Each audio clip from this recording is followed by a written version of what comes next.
ಎರಡಕ್ಕೂ ಟೆನ್ಷನ್ ನಾವು ಸಂತೋಷನೇ ಇಲ್ಲ. ಒಟ್ಟಿಗೆ ಮಾತಾಡಿಲ್ಲ ಅಂದ್ರೆ ಯಾಕೆ ಮಾತಾಡಿಲ್ಲ, ಮಾತಾಡಿಸಿದ್ರೆ ನೋಡಿ ಅವ್ರು ಮಾತ್ರ ಮಾತಾಡ್ಬಿಟ್ರೆ ನಂಗೆ ಮಾತಾಡಿಸಿಲ್ಲ, ಏನಾದ್ರು ಕೊಟ್ರೆ ಅವ್ರಿಗೆ ಕೊಟ್ಟರು ನಂಗೆ ಕೊಟ್ಟಿಲ್ಲ ಅಂತ ಏನ್ ಮಾಡಿದ್ರು ಟೆನ್ಷನ್ ಹೊಡ್ಕೊಳ್ಳೆ.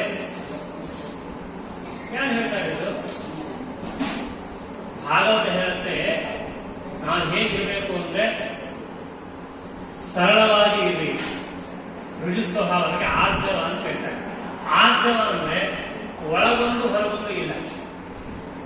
ನಿಮ್ಮ ಮನಸ್ಸಿನಲ್ಲಿ ಏನಿದೆಯೋ ಅದೇ ಹೊರಗಡೆ ಹೇಳು, ಹೊರಗಡೆ ಏನಿದೆ ಒಳಗಡೆ ಹೇಳು. ಹಾಗೆ ಮಾಡಿ ವ್ಯತ್ಯಾಸ ಮಾಡಿ ಅಂದ್ರೆ ಟೆನ್ಷನ್ ಸ್ಟಾರ್ಟ್ ಆಗುತ್ತೆ. ಯಾಕೆ ಸುಳ್ಳು ಹೇಳ್ತೀನಿ, ನಾನು ಮೋಸ ಮಾಡ್ತೀನಿ ಎದುರಿಗಿದ್ದವರಿಗೆ. ನಮಗೆ ಆರೋಗ್ಯ ಏನಾದರೂ ಚೆನ್ನಾಗಿರ್ಬೇಕು ಅಂತ ಇವತ್ತು ಸೈನ್ಸ್ ಇಷ್ಟು ಡೆವಲಪ್ಮೆಂಟ್ ಆಗಿಲ್ಲ. ಮೊನ್ನೆ ಏನೋ ಓದ್ತಾ ಇತ್ತು ಒಂದು ಕಡೆ ಇನ್ನೂ ಸಹ ಎಲ್ಲ ರೋಗಗಳ ಮೂಲ ಏನು ಅಂತ ಕೇಳಿದ್ರೆ ಟೆನ್ಷನ್. ಎಲ್ಲ ರೋಗಗಳ ಮೂಲ ಏನು ಅಂತ ಕೇಳಿದ್ರೆ ಆಹಾರ. ಸರಿಯಾಗಿ ಊಟನೇ ಮಾಡೋದಿಲ್ಲ, ಯಾವತ್ತು ತಿನ್ಬೇಕು ತಿನ್ನಂಗಿಲ್ಲ, ಯಾವ ತಿನ್ನಬಾರ್ದು ತಿಂತೀವಿ. ರೋಗ ಬಂದ್ರೆ ಏನಾಗುತ್ತೆ? ರೋಗ ಬರ್ತದೆ. ಹೀಗಾಗಿ ಆರೋಗ್ಯಕ್ಕೆ ಮೂಲ ಏನು ಅಂತ ಹೇಳಿದ್ರೆ ನಮಗೆ ಒಳ್ಳೆ ಆಹಾರ ಅಂದ್ರೆ ನಾವು ಎಂತ ಹೋಗ್ತಿರ್ತೀವೋ ಒಳ್ಳೆ ಕೆಟ್ಟದಕ್ಕೆ ಅಂತಾನೆ. ನಾವು ಚೆನ್ನಾಗಿರ್ಬೇಕು ಅಂತ ನಾವು ಅಭ್ಯಾಸ ಮಾಡೋದಿಲ್ಲ, ಕಣ್ಣು ಕಣ್ಣು ತಿಂತಿರ್ತೀವಿ. ನಾನು ಖುಷಿ ಆಗಿದೆ ನನಗೆ ತಾನೆ ಅಷ್ಟು ಕೂಡ ವಿಚಾರ ಮಾಡೋದಿಲ್ಲ. ಶಾಸ್ತ್ರ ಹೇಳುತ್ತೆ ನಮಗೆ ಟೆನ್ಷನ್ ಇರಬಾರ್ದು, ಒಳ್ಳೆ ಜೀವನ ನಡೆಸಬೇಕು, ಇನ್ನೊಬ್ಬರಿಗೆ ಸಂತೋಷ ಆಗುವ ಹಾಗೆ ನಮ್ಮ ಜೀವನ ಇರಬೇಕು, ಯಾರ ಮನಸ್ಸನ್ನು ನೋಯಿಸಬಾರ್ದು, ಪ್ರೀತಿಯಿಂದ ಇರಬೇಕು, ಸಂತೋಷದಿಂದ ಇರಬೇಕು. ಹಾಗಿದ್ರೆ ಮಾತ್ರ ಆ ಜೀವನ ಸಾರ್ಥಕವಾಗುತ್ತದೆ. ಇದೆಲ್ಲವೂ ಕೊನೆಯ ಒಂದು ಉದ್ದೇಶ ಇರಬೇಕು, ಭಗವಂತನ ಆರಾಧನೆ. ನಮ್ಮ ದೇವರ ಕಥೆ ಹೇಳ್ತಾರೆ ಕೇಳ್ತೀವಿ, ಸಂತೋಷ ಹೇಳ್ತಾರೆ ಕೇಳ್ತೀವಿ. ಇದೆಲ್ಲವೂ ಭಗವಂತನ ಪೂಜೆ, ದೇವರ ಸಂಕಲ್ಪ ಅಂತ ಯಾರು ಚಿಂತನೆ ಮಾಡ್ತಾರೆ ಆರಾಮಾಗಿ ಏನು ಸಭೆ ಯಾರು ಸ್ತೋತ್ರ ಮಾಡ್ರಿ ಒಂದೇ ರೀತಿಯಾಗಿ ಅವನು ಬೈರಿ ಹಾಗೆ ನಿನ್ನ ಸ್ತುತಿಗಳ ತಾಳಿಗಳು ಒಂದು ಹಾಡಿನಲ್ಲಿ ತುಂಬಾ ಚೆನ್ನಾಗಿ ಹೇಳ್ತಾರೆ. ನೀವು ಚೆನ್ನಾಗಿರಬೇಕು ಅಂದ್ರೆ ನೀವು ಏನಾದ್ರೂ ಆರಾಮಾಗಿರ್ಬೇಕು, ಸುಖವಾಗಿರ್ಬೇಕು. ಹೀಗಾಗಿ ನಾವೆಲ್ಲ ವಿಷ್ಣು ಭಕ್ತರಲ್ಲಿ ಸೇರಿದ್ದೇವೆ. ಪರಮಾತ್ಮ ಇನ್ನೊಂದು ಮಾತನ್ನು ಹೇಳಿ ಮುಗಿಸ್ತೀನಿ, ಯಾರು ಬೇಕಬೇಡ್ರಿ, ಕರೆಕ್ಟಾಗಿ ಮುಗಿಸ್ತೀನಿ. ಆ ವಿಷಯ ದೇವರು ನಮಗೆಲ್ಲರಿಗೂ ದೀರ್ಘವಾಗಿರ್ತಕ್ಕಂಥ ಆಯುಷ್ಯ ಕೊಟ್ಟಿದ್ದಾನೆ. ಈಗ ಎಷ್ಟು ಕೊಟ್ಟಿದ್ದಾನೆ? ದೀರ್ಘವಾದ ಆಯುಷ್ಯ ಕೊಟ್ಟಿದ್ದಾನೆ, ಆರೋಗ್ಯ ಕೊಟ್ಟಿದ್ದಾನೆ. ಆ ಭಗವಂತನ ಒಂದು ಅನುಗ್ರಹವನ್ನ ನಿರಂತರವಾಗಿ ಸ್ಮರಣೆ ಮಾಡಬೇಕು, ಚಿಂತನೆ ಮಾಡಬೇಕು. ಇನ್ನೆಷ್ಟು ದಿನ ಬದುಕ್ತೇವೆ ನಮ್ಗೆ ಗೊತ್ತಿಲ್ಲ. ಯಾರಿಗೂ ಡೇಟ್ ಬಂದಿದ್ರೆ ನಾವು ಇವತ್ತೇ ವಿಚಾರ ಮಾಡಬೇಕು, ಅದನ್ನು ಯಾರಿಗೂ ಗೊತ್ತಿಲ್ಲ, ಎಲ್ಲ ಸುಖವಾಗಿರ್ತೀವಿ. ಆದರೆ ಧರ್ಮಶಾಸ್ತ್ರ ಹೇಳುತ್ತೆ ಗೃಹೀದೇವ ಗೃಹೀದೇವ ದೇಶೇಶು ಮೃತ್ಯುನಾ ಧರ್ಮ ಮಾಡ್ತಾರೆ. ನಮ್ಮ ತಲೆಯ ಮೇಲೆ ಮೃತ್ಯು ಕೂತಿದ್ದಾನೆ ಎಂದು ನಾವು ಮೃತ್ಯು ನಡೆಸಬೇಕು ಅಂತ ಹೇಳ್ತಾರೆ. ಅಂತಹ ಧರ್ಮವನ್ನು ಮಾಡುವ ಸೌಭಾಗ್ಯವನ್ನು ನಮಗೆಲ್ಲರಿಗೂ ಪ್ರತಿ ಪರಮಾತ್ಮ ಅಕ್ಷರದೇನೆ ವಸು ರುದ್ರ ಆದಿತ್ಯ ಎಂಬಂತಹ ದೇವರುಗಳು ಅವರ ಅಂತರ್ಯಾಮಿಯಾಗಿ ಪರಮಾತ್ಮ 24 ವರ್ಷ ಹಾಗೂ 48 ವರ್ಷ ಅದಾದ್ಮೇಲೆ ವಸು ರುದ್ರ ಆಮೇಲೆ ಆದಿತ್ಯ ಸೂರ್ಯ ಅಲ್ಲಿ ಅಂತರ್ಯಾಮಿಯಾಗಿರ್ತಕ್ಕಂತಹ ಪರಮಾತ್ಮ ನಮಗೆ ಆಯುಷ್ಯ ಕೊಡ್ತಾರೆ ಅಂತ ಹೇಳ್ತಾರೆ. 24 ವರ್ಷ ಆದರೂ ವಸು, 24 ವರ್ಷ ದಾಟಿದವರು ರುದ್ರ, ಅದಾದ್ಮೇಲೆ 48 ವರ್ಷ ದಾಟಿದವರು ಆದಿತ್ಯ. ಸೂರ್ಯಾಂತರನಾದ ಭಗವಂತನ ಉಪಾಸನೆ ಮಾಡಿದ್ರೆ ನಮಗೆ ಪೂರ್ಣವಾದ ಆಯುಷ್ಯ ಬರುತ್ತೆ ಎಂದು ಶ್ರೀಕರಾಚಾರ್ಯರು ವ್ಯಾಖ್ಯಾನವನ್ನು ಹೇಳ್ತಾರೆ. ಹೀಗಾಗಿ ಅಂತಹ ಆ ವಸುರುದ್ರ ಆದಿತ್ಯ ಸಾಮಾನ್ಯವಾಗಿ ವಸುರುದ್ರ ಆದಿತ್ಯ ಅಂತ ಎಲ್ಲ ಸಾಧನೆ ನೆನಪಾಗುತ್ತೆ. ಹಾಗೆಲ್ಲ ತಿಳ್ಕೊಬೇಡ್ರಿ.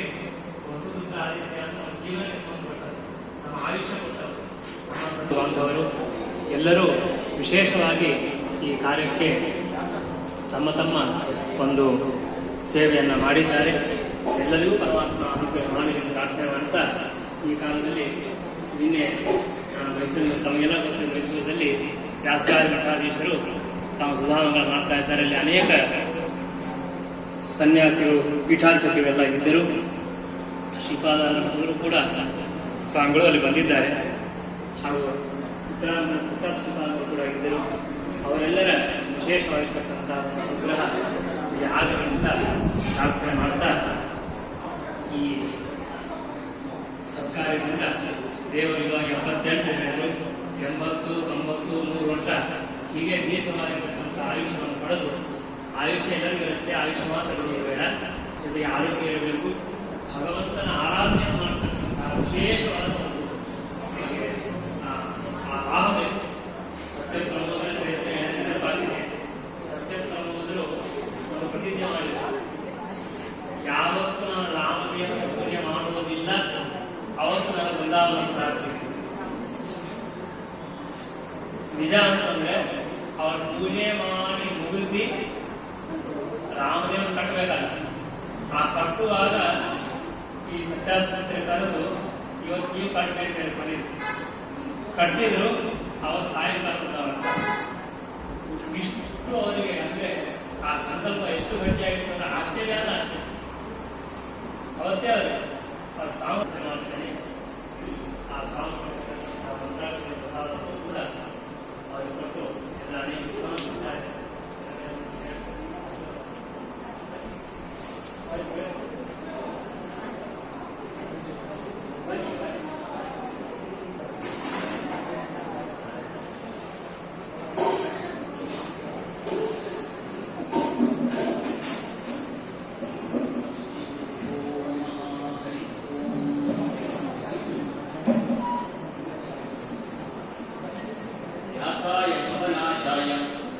श्रीशाय गुणराशये कृत्याय शुद्ध विद्याय मध्वाय नमो नमः।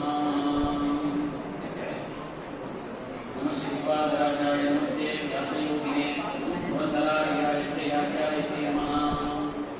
तपस्वाध्याय शुश्रूषा कृष्णपूजा विश्वेशमिष्टं वन्दे परिव्राट्चक्रवर्तिम्।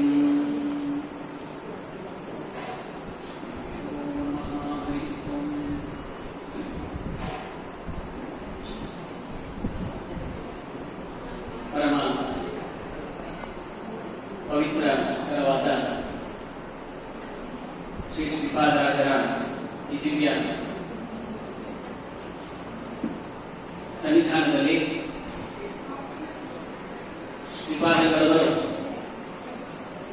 ಸುಜಯ್ ತೀರ್ಥರು ಶ್ರೀಪಾದಂಗಳವರ ಶ್ರೀ ಶ್ರೀಪಾದರಾಜರ ಚಲಪ್ರತಿಮೆ.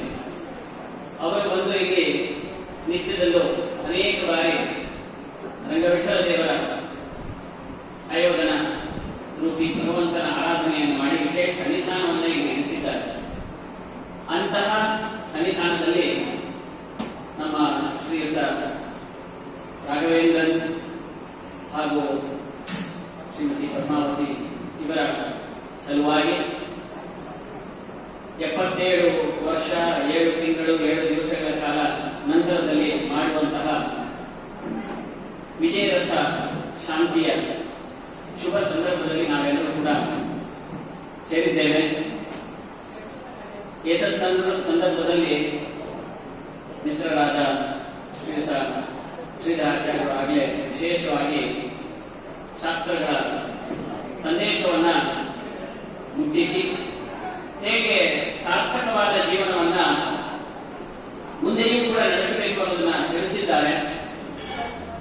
ಒಂದೇ ಮಾತನ್ನ ಈ ಸಂದರ್ಭದಲ್ಲಿ ನಾನು ನೆನಪು ಮಾಡಿಕೊಳ್ಳಲಿಕ್ಕೆ ಪ್ರಯತ್ನ ಪಡ್ತಾ ಇದ್ದೇನೆ. ಏನಂದ್ರೆ, ಯಾವಾಗ ನಮ್ಮ ಆಯುಷ್ಯ ಮುಗಿದು ಹೋಗುತ್ತೆ ಅನ್ನೋದು ನನಗೆ ಗೊತ್ತಿರಲ್ಲ ಅನ್ನೋದಕ್ಕೆ ಜ್ವಲಂತ ಸಾಕ್ಷಿ ನಮ್ಮ ಶ್ರೀ ಜಗನ್ನಾಥದಾಸ. ಅಂತಹ ಜಗನ್ನಾಥದಾಸರಿಗೆ ಗುರುಗಳ ಅನುಗ್ರಹ ಇದ್ದದ್ರಿಂದ ಇನ್ನೂ ಹೆಚ್ಚಿನ 40 ವರ್ಷಗಳ ಕಾಲ ತಮ್ಮ ಗುರುವರಿಯರಾದಂತಹ ಗೋಪಾಲದಾಸರಿಂದ ವಿಜಯದಾಸರ ಅನುಜ್ಞೆಯ ಮೇರೆಗೆ ರಾಘವೇಂದ್ರ ಸ್ವಾಮಿಗಳ ಪೂರ್ಣಾನುಗ್ರಹದಿಂದ ಅದನ್ನ ಪಡೆದದ್ದು ಆಯುಷ್ಯವನ್ನ ದಾನ ತಿಳಿದಿದೆ. ಆ ಪಡೆದ ಆಯುಷ್ಯದ ದಾನದ ವಿಶೇಷ ಸಂದರ್ಭವನ್ನ ಒಂದೊಂದು ಕ್ಷಣವನ್ನು ವ್ಯಕ್ತ ಮಾಡದೆ ನಮಗೆ ಯಾವ ರೀತಿಯಾದ ಜೀವನವನ್ನ ನಡೆಸಬೇಕು ಅನ್ನೋದು ತಿಳಿಸ್ಕೊಡ್ತಾ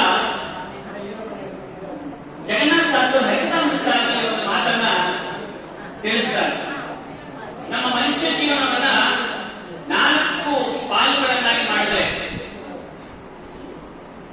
ಅಥವಾ 5 ಪಾಲು ಮಾಡಿಕೊಂಡ್ರೆ 25 ಇಂಟು 4 + 20 120 ವರ್ಷಗಳು ಅಂತ ಇಟ್ಟುಕೊಂಡ್ರೆ ಅದರಲ್ಲಿ ಭಗವಂತನ ಒಂದೊಂದು ವಿಶೇಷ ರೂಪವನ್ನು ಆಚಾರ್ಯ ಹೇಳಿದ್ರು ವಸು ರುದ್ರ ಆದಿತ್ಯ ಅಂತ.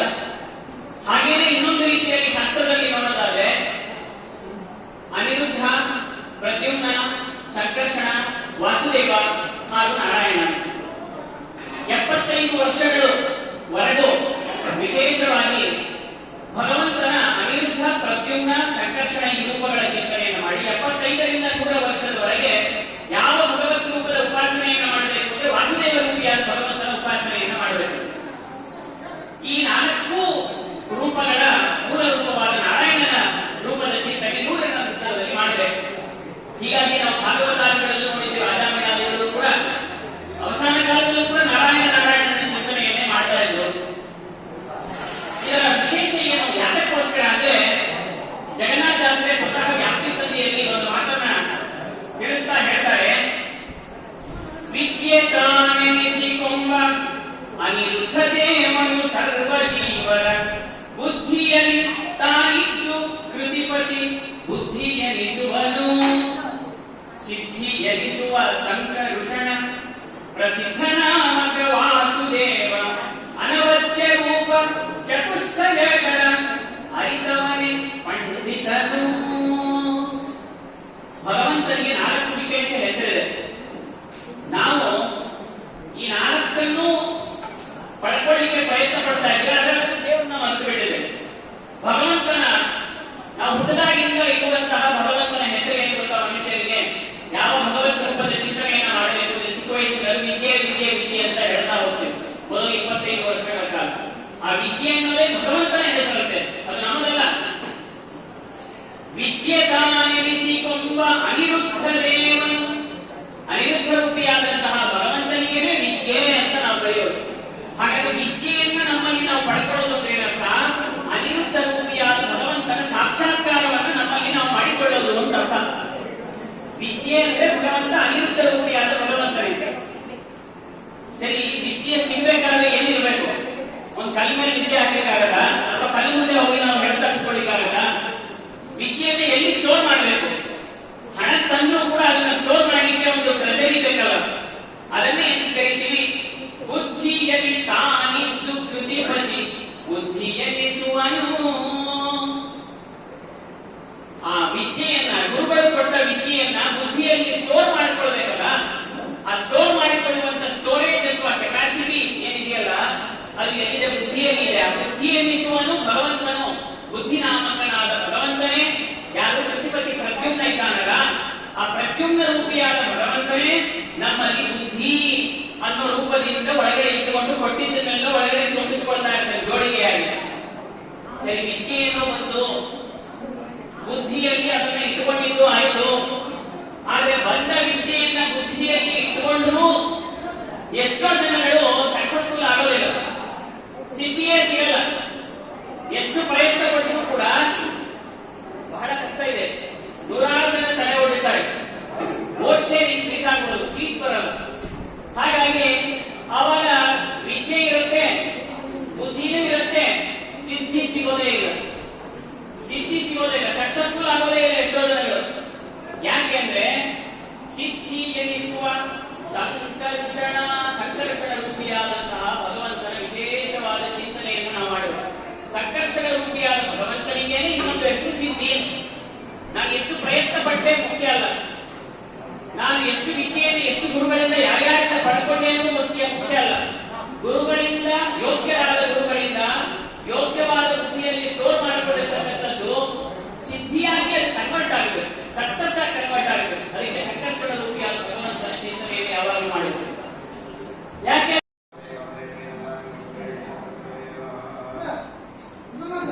Oh,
Betul.